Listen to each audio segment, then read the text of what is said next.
Nice to see you. It's a beautiful day here in Cockermouth, and I was at Words by the Water yesterday, which is in full throw at Theatre by the Lake. Going there again this afternoon, and a bit more on Sunday, so that's a good thing to get to. Um, and life is okay. And we're going to have a great call this morning because we're going to hear from. By the way, we record all these calls, so you can always watch them again on the YouTube channel, which appears usually at the start of the following week, which Amy magnificently turns around and makes beautiful. But this morning we're going to hear from the lovely Stefan Escreet. Give us a wave, Stefan. There he is in all his glory. Who runs Ragged. I want to say Ragged Trouser Philanthropists, but it's not that at all. It's Ragged Edge Productions, which has been going for 10 years, done some amazing stuff, a huge variety of stuff as well, much of which I've experienced. And Stefan's going to reflect on the current show that they're doing, but also reflect on how do you keep a production company going for 10 years. Got one or two slides to see, a little bit of film as well. But we thought it would be just opportunity to sort of, in Cumbria, but also beyond the borders of Cumbria as well. How do you keep it going? What do you do to keep being inspired, but keep being creative as well? So we're going to hear from Stefan. And we're also going to hear from Kate, our director, about the current state of play with the network, what's going on in the background that you may or may not know about, and what fingers are crossed for what particular reasons as far as funding is concerned as well. So we're going to hear a bit about that. But before we do any of that, we're going to cross to beautiful Ambleside and the Armitt. What's the full title? The Armitt Museum and Gallery. Is that right, Faye? Faye Morrissey is the boss there.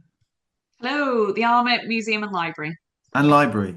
I did a podcast episode about the Armitt a few months ago. It was a real treat to go and visit there. And they've just reopened for the spring and for the summer after their winter hibernation, and there's some new exhibitions that are opening there, and we're going to see a couple of films and see a few slides as well. And Faye is also opening up the museum in about 50 minutes time, so but with a bit of staff sickness. So Faye is spinning plates for us this morning, and it's great to have you with us again, Faye, this morning too. So that is the plan. I hope that's roughly what you're expecting. Does anybody look at see what's coming up? Did you know you do? Great, because I put a lot of effort into trying to explain what's coming up. And it's really good to see people actually reading it or understanding it. And Amy does it beautifully in the newsletter as well. So that's good to hear. Right. So without further ado, let's kick off with Faye Morrissey, director of the Armitt, to tell us what's going on there. Faye, the floor is yours. Great, thank you very much. Always a lovely welcome, and great to join the CN network on this Friday morning. I'm feeling rather fresh because I just sort of feel like I've just dropped off the train from York yesterday evening after attending a really brilliant conference celebrating museums across the north with Museum Development North. So it was lovely to be able to connect with lots of people. Beautiful venue in York at the Guildhall as well. So feeling really inspired by all the different people and talks that I heard there yesterday. So thank you very much for having me this morning. And it's just an opportunity to tell you a little bit about what we've been doing over the last year to 18 months here at the Armitt, and how that's all been pulled together into our exhibitions for 2025. So I've just got some slides to share with you, a couple of videos, to hopefully entice you into coming to visit us if you haven't already. So thank you very much for preparing the slides. Hopefully everybody can see that all okay. Fantastic. So our theme for the year is really Romans to Wainwright, and as it quite clearly says there, standing face to face with Lake District legends. And I was really pleased with how we managed to put this banner together because we've got a Roman on the left-hand side and Wainwright on the right, and it really looks as if they're, staring each other down in terms of the legends that they are. And it's all sort of really came together in the last, as I say, 18 months in terms of preparation for these displays. And we work really hard here at the Armitt to try and ensure that our exhibitions are brought together with community involvement, different people, different collaborators, and we've had a really positive output from the last year in terms of running in Fells, which was our 2024 exhibition. Community collaborated with passionate local fell runners, and the success from that has really hopefully falling over into this year for our Wainwright exhibition, which is also co-curated. And it's something that I'm really keen that the Armitt we continue to foster that great relationship with people and expand who we're working with here in the centre of the Lake District. So next slide, please. So for this year, we have three brand new displays. The first one is the Armitt Explores, and this time we're focusing on Beatrix Potter's Summers in the Lake District. If and I do hope many of you have been to visit the Armitt before, you'll know that Beatrix Potter is a really key, important part to the Armitt's collection because we have over 300 of her original fungi watercolours in our custodianship.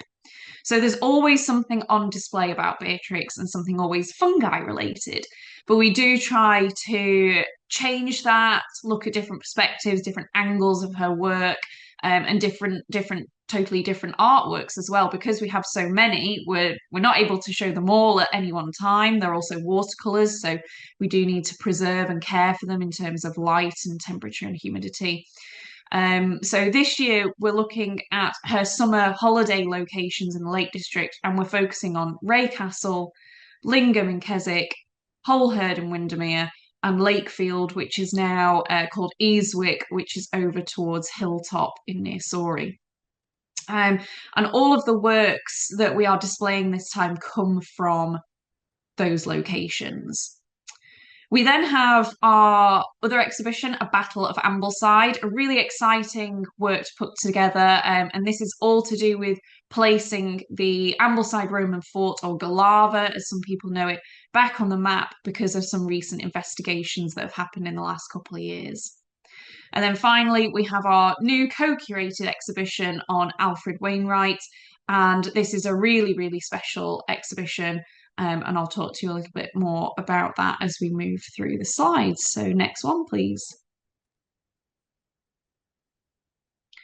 So how do we come to put all of our exhibitions together? Because it is quite a long task. And so our co-curated Wainwright exhibition was initially agreed in November 2023 at our board meeting. And when we get proposals for exhibitions in, because this actually came through from our co-curator, Chris Butterfield, who wanted to work with the Armitt to do this collaborative exhibition, proposals have to be put to our board. And when this one came through, I was really excited about this and thought it would be a great opportunity to showcase never before seen pieces by Wainwright in the Armitt. And also it came at the right time as well, because this year is the 70th anniversary of Wainwright's first pictorial guide, which is the Eastern Fells.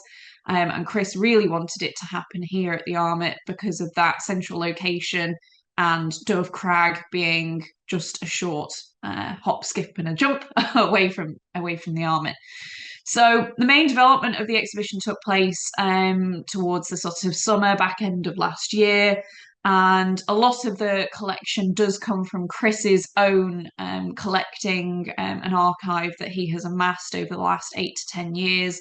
But there's also items in there from us, from Kendall Museum, and from other private lenders. A Battle of Ambleside exhibition was also similarly put on the table in 2023 towards the end of the year. And this was because of recent investigations, as I've alluded to, in 2021 to 2023. And the Tramontium Trust and Edinburgh University have been investigating at the site, not actually excavating, but just doing some non-intrusive surveying, so metal detecting across the site, because there is a new interpretation arising about the function of the fort. And because the Armitt has the archaeological collections from the excavations in the 20th century, it seemed only right that we should try to highlight these important new discoveries here in the museum. And then, as I've already said, Beatrix Potter, very important part of our collection, but ensuring that we always have that changing focus to ensure that visitors see something different every time and every year they come to the Armitt. Next slide, please. So here we are, Beatrix Potter's Summers in the Lake District. Lovely photograph here of Beatrix with her brother Bertram and father Rupert in the centre there. This is at Holherd, so you can see she was in her younger years at this particular location. And this year we really wanted to, as I say, focus on a different aspect to her, and we came up with the idea of looking at these summer holiday locations because there are significant fungi works attributed to all four of these places within the Lake District. And so it only seemed right, and it only enhanced what we were able to do by showing other things in our collection related to these four places within the Lake District. So if you come and have a look around at the exhibition, you'll not only see Beatrix Potter's fungi from these places, but also other objects and ephemera from our collection on Ray Castle, Holherd, Lingham, and Lakefield, including a fantastic, if I may say so, sales brochure for Ray Castle. We've got some brilliant sales catalogues for properties in our custodianship, and I've absolutely loved looking through some of the sales catalogues just for photographs of the day, information on the estates, the other properties and land that's included. So really fascinating kind of bits of social history in there as well before the National Trust obviously took that over. And there's, as I mentioned, Holherd, Lingham, and Lakefield. Lakefield's a really interesting one as well because it's had its change to becoming Easwick Guest House. And my colleague Catherine has done a fantastic job of putting together a brand new video that's incorporated into this display, talking about these four locations. And we were able to get permission from the current operators of those sites to go and film within their grounds to add to this. So really fantastic addition to the display. Next slide, please. And here I've just included a few hopefully enticing images for you to come along and have a look in the exhibition. So we've actually got around 19 to 20 artworks of Beatrix Potter's on display, possibly the most that we've had in the last few years because we've worked with other contemporary artists through 21 to 24, including their artwork pieces in and amongst Beatrix Potter's as inspiration. So we've actually been able to include a few more out this year because we haven't got an artist involved this time. So there's some really lovely artworks included here, quite a few that haven't been displayed during my tenure, for example. And I'm really looking forward to what the future holds for Beatrix because we've got a really exciting, bigger display coming in 2026 next year, which is going to be our next collaborative exhibition, which is focusing on an A to Z of Beatrix Potter. So if she's something you're interested in, please do look out for more news of that coming later in 2025. Next slide, please. Right, a Battle of Ambleside. I've got a little video to share with you here, so if it's okay, it would be great if we could play that, please.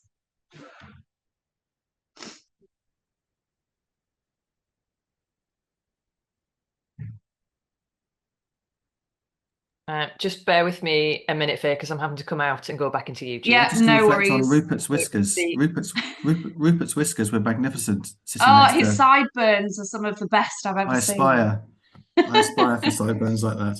I do always wonder if, fashion will come back round in the day and we'll see perhaps some of the gentlemen on the screen here bearing some brilliant sideburns.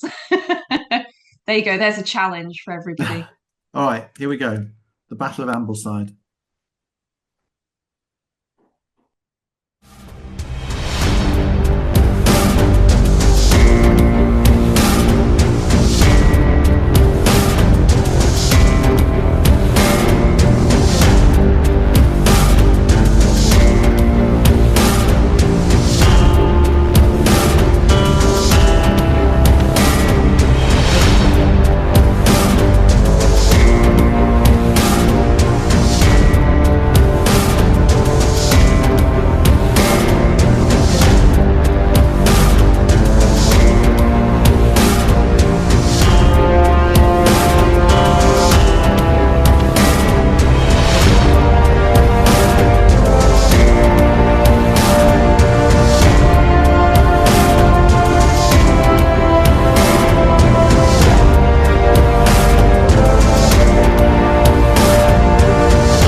Thank you. So that's just our, Great music, again, great music, stirring dramatic stuff.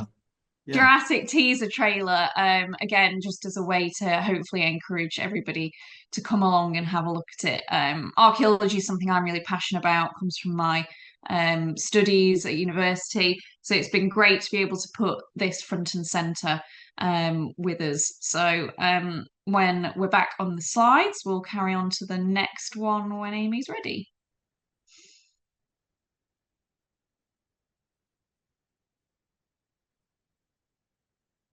Again, I've just put together a few images on these next slides, just again to give you a hint into what there is. The gravestone there is a key part to our collection, and there's a large, strange-looking lump at the bottom of the gravestone, which I won't tell you much about because it's an intriguing artifact, and maybe you'll have to come along to find a bit more out about that. Next slide, please.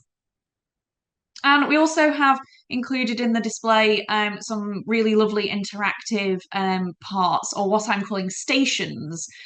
So we've got a bit where people can pretend to or garner their archaeological skills by having a go in our be an archaeologist section. We've got dressing up as Romans, trying on a helmet there, some appropriate clothing, sandals, all replica items.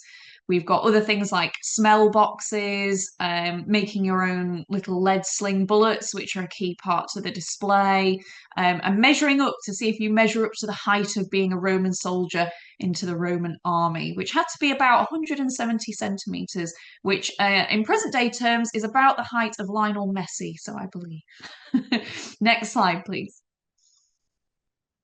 And now we're on to our co-curated Wainwright exhibition. And sorry to ask Amy to come out again, but I've just got another short video to play for you. But again, a really exciting exhibition that we've put together. It's garnered really great reception so far. We've had a bit of publicity in local press and across BBC and ITV.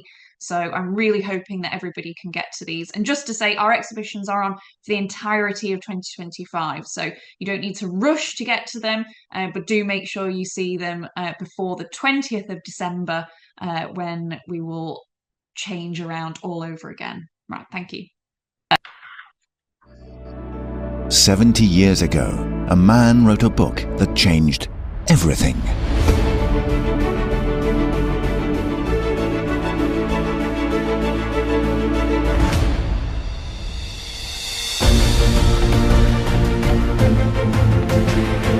You've read the books, seen the programs, walked the fells.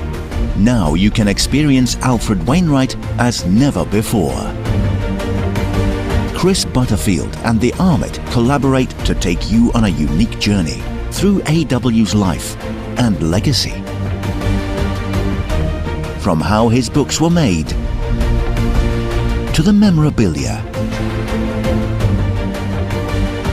and the memories of those who knew him. Alfred Wainwright, February through December 2025 at the Armitt Museum, Ambleside. Fabulous.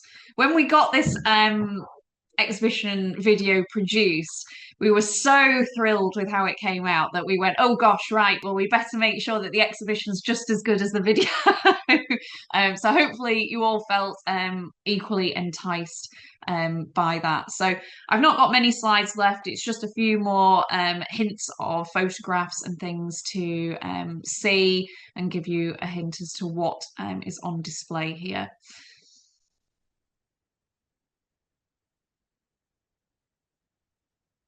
Next slide, please, Amy. Great. So we've got our upstairs exhibition space converted, which last year was Beatrix Potter, and this year is filled to the brim with Wainwright material. And there's so much that we could display, actually, that we had to limit what we put out first of all. But we're going to be changing things around sort of quarterly. So even if you've come, say, already or in the next few weeks, by May, you might want to come back and see a few more different objects and artifacts included amongst things. So we've got audio, visual material, fantastic projector slides. We've got some really unique videos incorporated into a scrolling TV slideshow. And we've got some fantastic, as I say, collection items from Chris, but also some other private individual loans. Next slide, please. So cabinets absolutely filled, as I say, to the brim with Wainwright ephemera, merchandise, original pictures.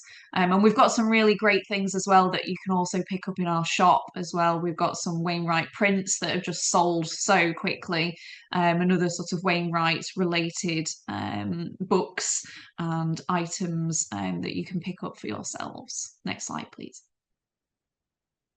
So that's everything from me. It's a really, really quick whiz through, and it's with many thanks to these supporters as well that were on that slide to enable us to complete our exhibitions this year. So please do get along to the Armitt if you can. We're here in Ambleside. We're currently open Wednesday to Saturday, 10:30 till 4:30. But from next month, 1st of April, we'll be open Tuesday to Saturday, 10 till 5. So please do come along and see us and get involved in our events as well. Loads of stuff going on this year. So thanks so much for having me. And I really appreciate fitting me in and swapping over. Thank you, Stefan, for allowing me to swap over. So thanks so much. Tell us a killer fact about Wainwright, Faye. A killer fact? Yeah. Well, interestingly, as I was working with Chris and some other members of Chris's kind of support team, is we think that Wainwright was autistic. Oh. Which just shows kind of how intricate and detailed and focused that he was. And it's something that perhaps people didn't know. I'm not sure whether he perhaps knew, but it's something that's sort of coming out in more recent touch points and things. So that's something that kind of excited me a little bit. That's interesting, isn't it? Yeah. And the other question I wanted to ask you was, your promotional films are fantastic, Faye. Those 2 films are beautiful. Who makes them for you? How'd you get those made? Well, the Wainwright one, Chris Butterfield had a fantastic contact to produce this. So we were very fortunate to have somebody within Chris's network to put that on together, another Wainwright aficionado. Yeah. So that was fantastic. And then our Romans one, the videography came through from the Trimontium Trust. And then I've got a fantastic member of the team internally who edited that and put that all together. Yeah, they're really effective, and they're nice and crisp and short and visual. And yeah, the Wainwright one is lovely, the way they obviously that zooming in on those pictures, photographs of him getting a little bit older and the glasses and all that kind of thing. Very effective, very effective. As Monique says, really great videos. She's going to come and have a look when she has a visitor from the Netherlands. Brilliant. Exciting times. Yeah, I'm definitely going to be coming down to see stuff. And Ambleside is a nice place to be, isn't it? But beautiful today. I'm sure it is. Yeah, I'm sure it is. But the Armitt's a real jewel in the crown of the Ambleside offer, and you do a great job there, Faye, with your staff.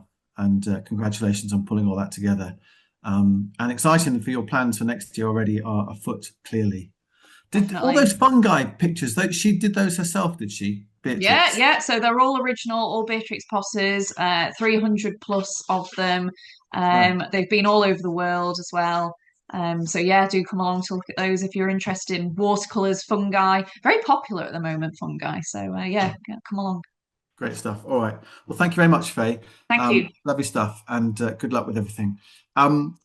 Right, we're going to hear from Stefan shortly about how you keep a production company going for 10 years, doing at the top of its game every time. But first of all, Kate Parry, our director, is just going to fill us in a little bit. For those of you who don't know what's going on in the background as far as the network is concerned, with what's going on, just a brief overview of the current state of affairs. So, Kate. Good morning. Morning. Everybody. Yeah, so I wanted to tell you a little bit about some applications that we're putting in at the moment, because as most of you will appreciate, organisations like CACN don't run on thin air. And we are doing our best to sustain our network after 7 years of operation, to give it a healthy future. Up to now, we've been project funded, so that means that we've gone from one project to the next. We have had funding from Sellafield Social Impact Programme for the last 3 years, and I'm hoping that we'll have funding for the next 3 years, though we're still waiting for confirmation of that. The steering group for CACN have been thinking recently, in recent months, about what is the best way for the network to go forward. And one of the conclusions we came to is that it's not particularly healthy to go from one small application to the next, because you spend an awful lot of time filling in forms and then quickly delivering and then filling in more forms and then starting again with the next project. Sometimes you have no choice but to do that. But strategically, it would be much better if CACN could secure a bigger pot of funding over several years, so that we can really start to sort of step up what we do and increase our profile, maybe take on a bit more of a leadership role across the county. I don't know if anybody remembers back in April 2021, when we had one of our quarterly meetings, as they were called then. We call them big meets now, because they're not quarterly. So there was we couldn't keep calling them quarterlies. We had a quarterly meeting that was produced and presented, edited by a group of 5 or 6 young people. Was anybody there for that? Sure, there were some. And it was probably one of the best meetings that we've ever done, the best get-togethers, because it was so insightful and genuine and different and powerful, the contributions that we had from 6 young creatives of different kinds from across the county. And we asked them we called it Cumbria, No County for Young Creatives, ? We wanted to know what was it that was difficult for a young person trying to make their way in the culture sector in this part of the world. And the reason for that was that we were noticing that there wasn't a great deal of input and uptake from young creatives in what we were doing. So we got a whole load of information from that, and more importantly, we were really inspired to push on and do more to support young creatives in this part of the world who've got things like, financial insecurity, poor transport links, great big mountains, lakes, and all those sorts of things to contend with to try and build a career in what's already, a difficult enough industry. Since then, we have done what we can on what little money that we've got.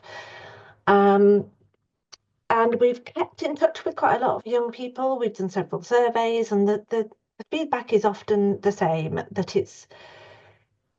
it's such a difficult thing for a young person to create a career that is viable as a creative in this part of the world. There just aren't the number of opportunities to make ends meet. That's what's coming through loud and clear. Some of you might have been at the big meet that we did in November at the university as part of Discover Creative Careers Week, when we heard from another group of young creatives, more powerful contributions about how difficult it is and how much they have to offer, and how important it is that young people's voices comes through loud and clear in the sector. So that has been inspiration for what's called a Place Partnership application. Place Partnership Fund application to Arts Council that we are just about to put in oh my God, in 2 weeks' time. It's a big application, way bigger than anything that we as Cumbria Arts and Culture Network have put in before, though I personally have dealt with bigger. And it's called See It to Be It. We want to create many more opportunities for young people and support young people. We want to boost creative careers in Cumbria. So that's the focus, creative careers. And we are applying for something in the region of £175,000 over 3 years, hopefully matched funded by Sellafield, though that's yet to come. And we're trying to do 3 things, basically. First of all, we are trying to connect up all the fantastic things that cultural organisations and individual creatives are already doing to support young creatives in Cumbria, so that we bring all the offer together in one central place so that young people know where to look. If they are interested in pursuing a creative career, it's right there. The second thing that we're doing is to connect the creative industries, the culture sector, better into the existing careers programmes that run across Cumbria, because there are great careers programmes, but they tend not to include the culture sector for a whole raft of reasons, mostly related to our own capacity. And then the third thing that we want to do is run a programme of new activities that create paid opportunities primarily for young people, but also more training, mentoring, shadowing, the sorts of support that people need to get cracking, get stuck in this sector. So we're working with a whole raft of partners across the county, and I'm still talking to partners as we speak. And in fact, Faye, maybe I'll be in touch because what we want is all the organisations in Cumbria to work together to solve this problem. Lots of organisations are doing what they can separately, but I think the conclusion, having spoken to loads of leaders of organisations and individual creatives, is that if we work together, we might stand a chance of making a difference, a bigger difference in the long term. So that's what we're doing. And anybody who's put one of these big applications in before will know what a painful process it is, but we'll get there. And obviously, you'll be the first to know if we're successful. And when you say lots of partners, Kate, how many are you talking about? Without bringing up my fancy diagram, I've actually lost track of the exact numbers. Just roughly. Well, we have a core sort of project team of about a dozen people from different organisations and individuals, and crucially, young people. So we have a little youth advisory group within the project team. And then I would say currently maybe another 20 organisations and rising. And that ranges from the tiniest creative organisations, which are sort of small collectives like Queer Cumbria, to all 4 FE colleges across the county, the university, the largest NPOs, the smallest NPOs, our friends at Artgene, and many more besides. So Okay. It's work in progress. It's big, but it's about trying to encourage us all to work together to solve a pretty intractable problem of how do we make sure that young people can build a creative career here and not feel that they've got to leave to find opportunities elsewhere, because that's Okay. everybody. Great. And don't forget, we had the big meet in November at the University of Cumbria, which again built on that initial gathering back in 2021. And for those of you that were there or that were able to read the feedback from that, some really great ideas came out of that, which have fed into this project, I know.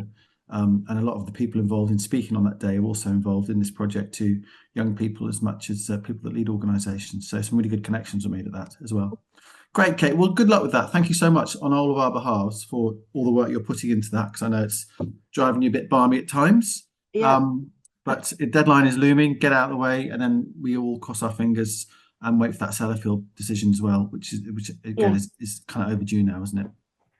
It is. But yeah, fingers crossed, everybody. And we want to come back and involve everybody here because it's a collective effort that we want to make. Great. As Helen Petz has put into chat, and I don't think she's talking about me, you are amazing. Thank you very much. All right. She might be talking about me. I mean, I don't know, but I suspect she's talking about you.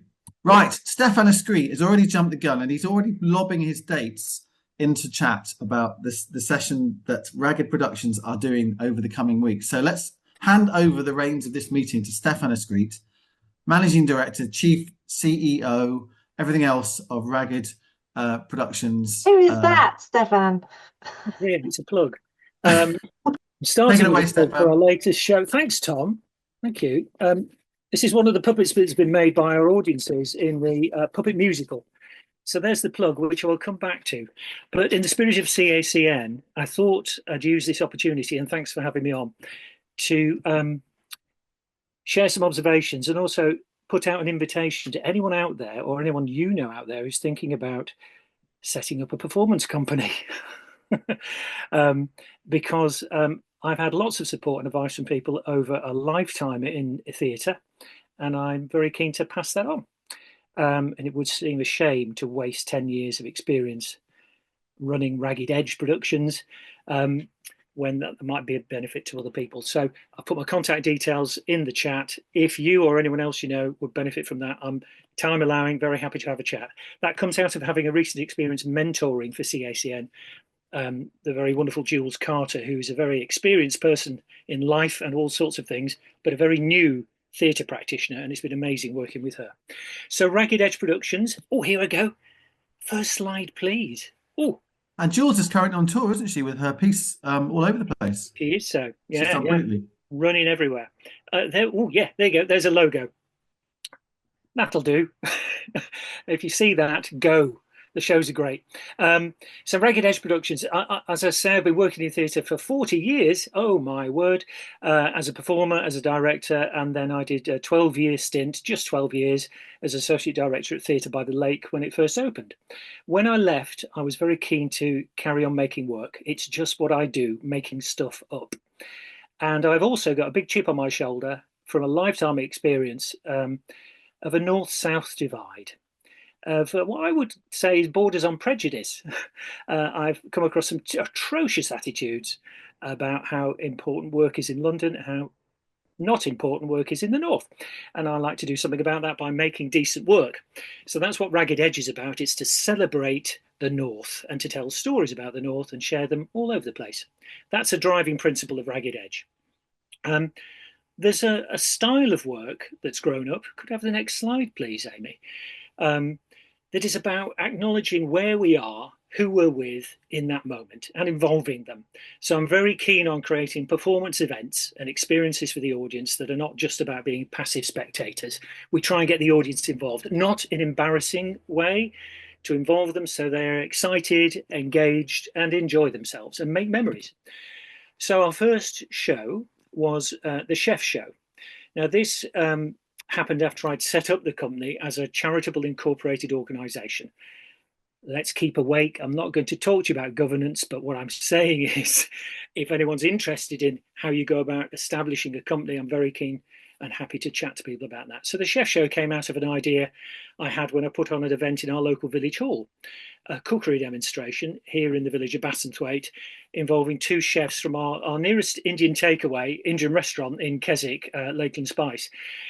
And it was a cookery demonstration, but the audience, which was full, packed with three generations of local Cumbrians, were fascinated by what they heard about the lives of these two young guys from Sylhet in Bangladesh, talking about their lives, their culture, their food culture around Islam. And as they leaned forward, I thought there's a show in that. So I commissioned Nick Ahad, a writer, an Anglo-Bangladeshi writer, to write the play. It was built around an idea I had that would be performed by two performers, playing everyone you can imagine in a busy night in an Indian restaurant. So the performers, this is obviously a comedy, a good way of addressing serious issues. The two performers played 8-10 parts each, often in the same scene. And then the USP of the show was that everywhere we went, and we did, in the end, this show toured for 3 years, largely on rural touring village hall circuit, but also went to theatre studios, Leicester Curve, Stephen Joseph Scarborough, Duke's Playhouse, Lancaster, all over the place. And everywhere we went, on stage was a local chef from a local restaurant, takeaway, or food, South Asian food business, cooking live. And the two performers, on top of doing what they were doing, would pause the performance at various points and have a conversation with that chef about what their life was like, what their food was like, and their relationship with the place we were in. So the audience got to hear a little bit about the life of someone who was normally tucked away in the kitchen. We discovered through researching the play, which was nearly called Commuter Curry, that there is a lot of people who may live in the big urban centres like Bradford, Manchester and so on, and commute to run these very successful businesses in small market towns and villages all over the north, where diversity, ethnic diversity, is very, very low. So they are literally the only brown face in town sometimes. And so it was very interesting to explore that issue through this comedy. On top of that, the audience got to taste the food. So that was an absolute winner. Instantly, a challenge was, I had to do a pre-tour tour of all these venues to find a chef. So here's a challenge. You walk into a busy restaurant and say, can I borrow your chef on Saturday night? Yeah. So on top of putting on the show, that was the sort of thing we took on. But the show was a big success, won 2 awards, won a Rural Touring Award from the National Rural Touring Forum, won an award from Cumbria Life. And that was in response to what the show was saying about diversity and the challenges of that in the rural north. So that was the chef show, and a great start that was. The next slide, please, Amy. I'm going to whiz through some of the headlines of what we've done over the 10 years, but please bear in mind, for every one of these, there's another show that might be in development or has been developed to a point where we've realised, no, we can't do that one. So this was Keeping the Lights On from 2020. And what you see there is the nearly all the writers, if we go from your right, that's Tajin Haya. He's a writer and a lecturer at Lancaster Uni. That's Nick Ahad next to him, who wrote The Chef Show. That's Zosha Wand, very celebrated South Cumbrian novelist and very dynamic about new writing. Maeve Larkin, who wrote lots of shows from Cumbrian Theatre and also works for a refugee charity. And then Sarah MacDonald Hughes, who writes for The Archers now, Someone Ugly. And then a woman from Heysham 2 Nuclear Power Station, who showed us round the nuclear power station as part of the research for the show. Keeping the she lost the keys, by the way. Oh, dobbed her in. So Keeping the Lights On was inspired by this county's strong link to energy production, the Energy Coast. And we explored all the issues around various forms of energy production. So the playwrights, I put them in the room with industry experts, academic experts, to do the research, and we had trips like this. And then they wrote short form plays that we were intending to tour to our theatre circuit. We got clobbered by COVID, like lots of people. So we turned that project into an audio project because one of the things I've done over the years is I worked as a radio drama producer for the BBC in Manchester, BBC North, making lots of plays for Radio 4. So I've got a keen interest in audio storytelling. So we turned 3 of those plays into audio stories, and we still try to keep it live. Like many of those experiments during lockdown, we tried to host on Zoom the feel of a village hall if we turned up with the show, and had a guest speaker and involved the audience in a conversation, played them the 3 short audio plays, and tried to keep it live. It nearly worked, but you can still hear the 3 of those plays on our website. If you go to the Ragged Edge website, have a look for Keeping the Lights On, free to listen to. I will show favour here. I think Tajinder's play about Morecambe Bay, a tidal barrier, it's rather beautiful. And we got the opportunity to work with a really good Cumbrian creative called Mark Melville, who did the sound on that. Can we have the next slide, please?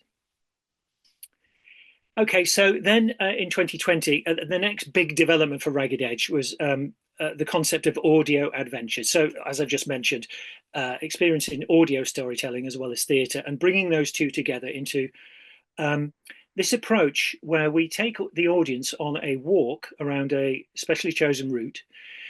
We give them headphones and we create audio content that responds to the place we're in. So the route is our set.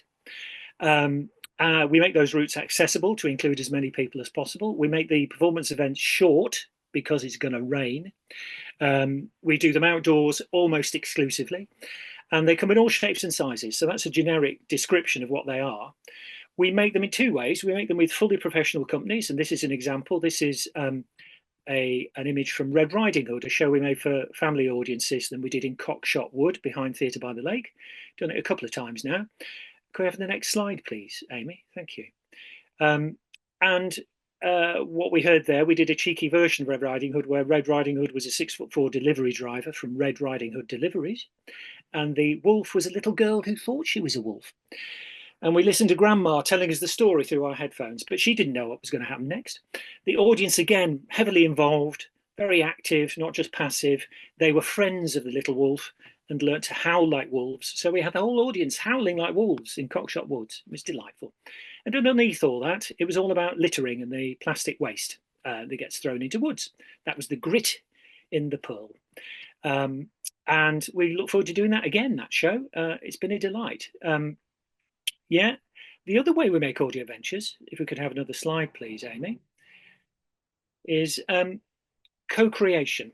So apart from putting the story together with a professional team, I've developed a process where I work with a community group over 2-3 months to develop content about a place of significance for them. I've done lots of these projects in Maryport, as it happens. I've also done them all over the county, sometimes with youth groups chiming in with what was mentioned before. This image is from a really exciting project we did in Castle Park, behind the castle in Penrith, opposite the station. And it was delightful to have the support of what was Eden District Council at the time, who wanted to, acknowledge what a wonderful gem that is as a local offer, as a local amenity. And so we did a promenade around the park, which was a dance piece. And these are members of Eden Dance, the youth group I work with, to develop the story, and then they performed it with live dance. And I'm really proud that we lighted on the subject of smartphone addiction, which is so hot as a topic now. And we were performing it just as Jonathan Haidt's book came out about this very topic.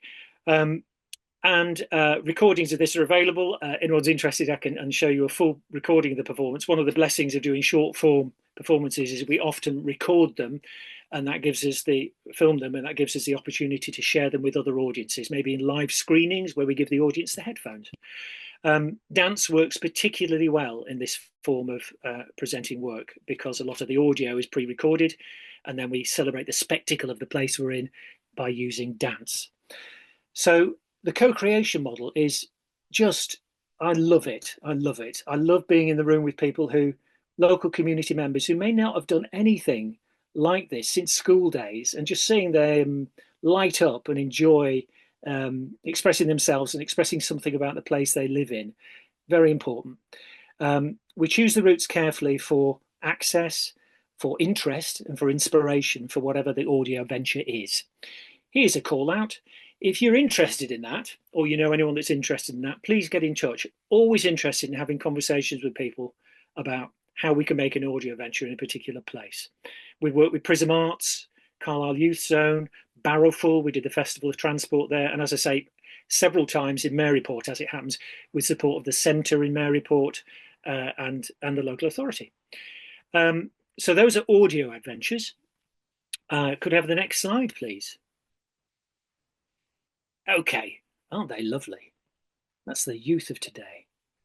They're both on this call. I don't know if they knew I was going to do this. But these old fogies have been doing a show called The Mystery of the Blue Moon Saloon. Yep. Some of you will have seen it, I think. Now this is a challenge. Here you go. Here's a challenge. You come up with a novel idea, you think, an innovative way of presenting a show, but then marketing it becomes a real challenge. How do you describe that? How do you get the audience to understand what you're doing? Because this was a radio play on stage. It was a Western, and it was a murder mystery. Who done it? Yeah, perhaps too much, but it's been a ball to do, and we've toured it several times now, and we'll probably continue to tour it. So Peter McQueen of this parish, Claire Websell of this parish, and the Ugly One again. So there we are. That was The Mystery of the Blue Moon Saloon.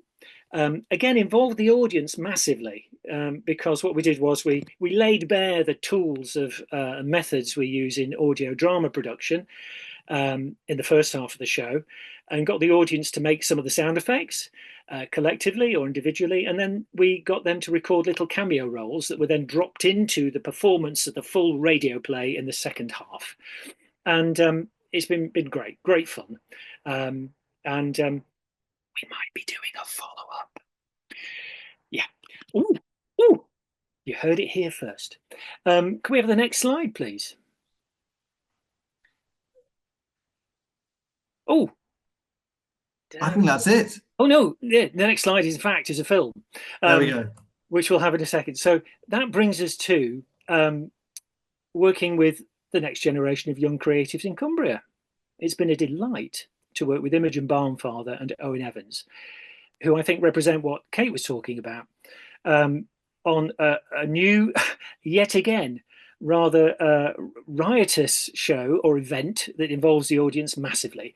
So the audience in the puppet musical, which is named after the place we're in. So here it will be Bassenthwaite, the puppet musical.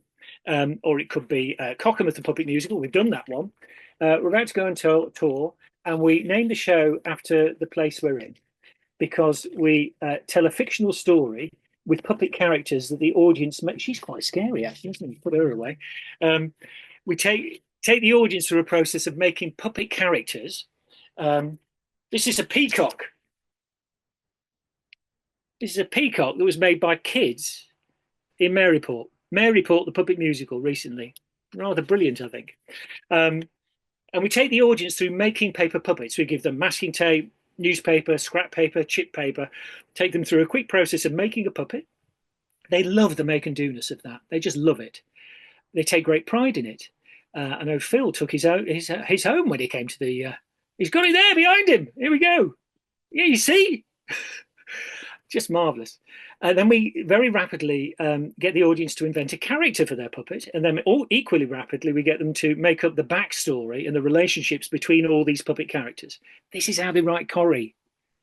So there we are. We've created in about half an hour a whole community. It's fictional. We don't want to be sued. It's a fictional version of the place we're in. Maryport, the puppet musical, Carlisle, the puppet musical, wherever the puppet musical.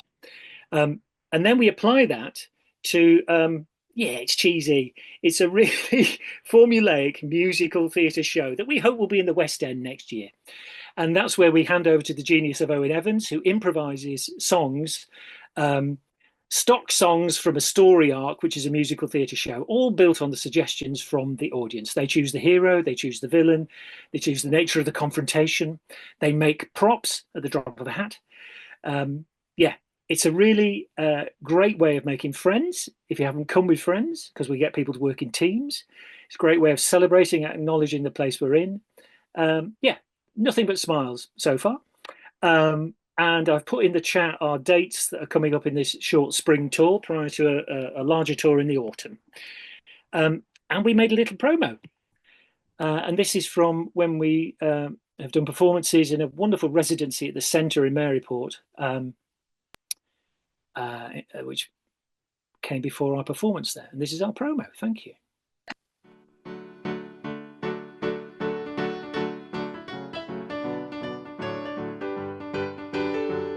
Let's make the show right here. Award-winning Ragged Edge Productions presents a hands-on, hilarious get-together where everyone can help create a new hit musical. You'll get to make paper puppet characters to appear in a unique show that celebrates where you live. We take you on a fast, fun-filled journey to create the puppets and the story, while we improvise the hit songs. What will your puppet be? A superhero dog?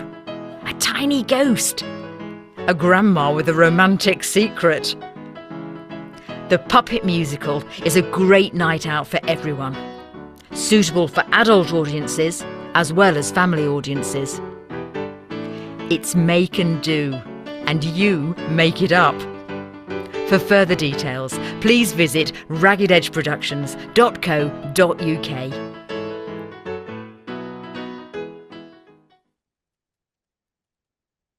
There we go. Be lovely to see you there. Like I say, if anyone wants to have a chat or is interested in making an audio venture, please get in touch. We couldn't have done any of this without, as it's a charity, we have trustees, some of whom are on this call. And over the 10 years, been blessed with some marvellous trustees, very supportive, very friendly, very intelligent people.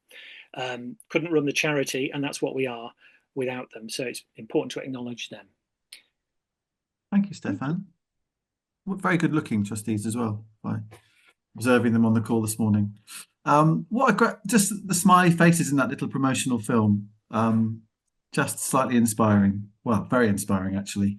And I love the creativity and originality you bring to everything that you do, Stefan. I don't know what it is you eat, drink or dream about, but somehow you pull it all to the fore and make different stuff happen every time, and the co-creation bit is just absolutely glorious as well. So congratulations on getting to 10 years.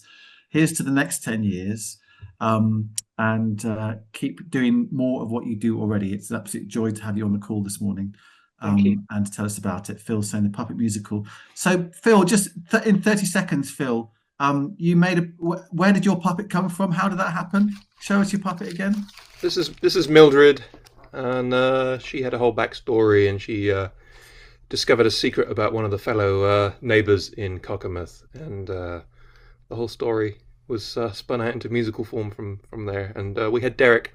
Derek Cannon was firing off ideas as well, and there was a number of there was about a dozen characters. It was great fun. Oh, fantastic! Counterfeit elephants. There was counterfeit elephants being made, which is a serious thing you've got to watch out for in Cockermouth. So be warned. Thank you very much indeed. Thank you, Phil.